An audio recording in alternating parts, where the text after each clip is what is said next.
ప్రభుత్వ భూములు దేవాదాయ భూముల పరిరక్షణ కోసం న్యాయ పోరాటం చేస్తామని బీజేపీ శాసనసభ పక్షనేత ఏలేటి మహేశ్వర్ రెడ్డి అన్నారు. నిర్మల్ జిల్లాలో గత పాలకుల హయాంలో అన్యక్రాంతమైన భూములను తిరిగి ప్రభుత్వం పరించేస్తామని తెలిపారు. నిర్మల్లో శ్రీకృష్ణ దేవాలయంకు చెందిన భూముల విషయంలో సంబంధిత రెవెన్యూ శాఖ మంత్రి దృష్టికి తీసుకెళ్లి అధికారులకు ఆదేశాలు జారీతో సర్వేలు జరిపారని, త్వరలోనే స్వాధీనం చేసుకుని ఫెన్సింగ్ చేసి రక్షణ కల్పిస్తామని కోరారు. ఇక ప్రభుత్వ భూమి ఆధారాలతో సహా నిరూపించిన కొందరు అధికారులు తప్పుడు డాక్యుమెంట్ సృష్టించే ప్రయత్నం చేశారన్నారని ఆరోపించారు. ముఖ్యమంత్రి గారు కూడా రైతు బిడ్డని చెప్పుకుంటారు.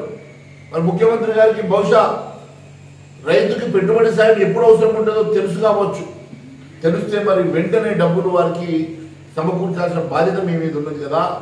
మరి ఇప్పటి వరకు మీరు ఇస్తారన్నటువంటి రైతు భరోసా స్కీమ్ని ఎందుకు మొదలు పెడతలేరు, ఎందుకు వారికి డబ్బులు ఇవ్వడం లేదని చెప్పి మేము ప్రశ్నిస్తున్నాం. మరి రైతు భరోసా కింద మీరు ఇవ్వాల్సిన 15,000 రూపాయలు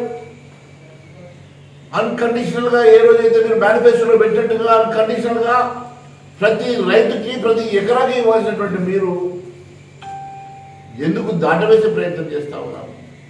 మన పార్లమెంట్ ఎన్నికల సందర్భంగా నేను అందరికి ఇస్తున్నాను, అసలు ఎలాంటి కండిషన్ లేదు, అన్కండిషనల్ గా ప్రతి రైతుకు ప్రతి ఎకరాకి ఇస్తున్నా అని చెప్పారు కదా.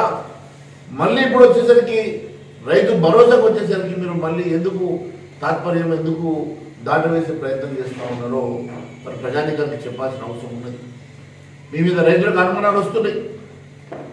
ఏ కండిషన్ పెడతారో, ఏ రకంగా ఎగ్గొట్టే ప్రయత్నం చేస్తారో అని చెప్పేసి రైతులు ఈరోజు ఆందోళన చెందుతున్న సమయంలో మరి ఇప్పటికీ అవసరానికి రైతు బంధు, రైతు భరోసా కింద మీరు ఇస్తారన్నటువంటి డబ్బులు ఇవ్వకుండా ఈ రకంగా మీరు దాటవేసే ప్రయత్నం శోచనీయం. వెంటనే ఈ నెలాఖరు లోపల రైతు భరోసా కింద ప్రతి రైతుకి ప్రతి ఎకరాకి మీరు ఇస్తారన్నటువంటి డబ్బులు ఇవ్వాల్సిందిగా భారతీయ జనతా పార్టీ తరఫున మేము డిమాండ్ చేస్తా ఉన్నాం.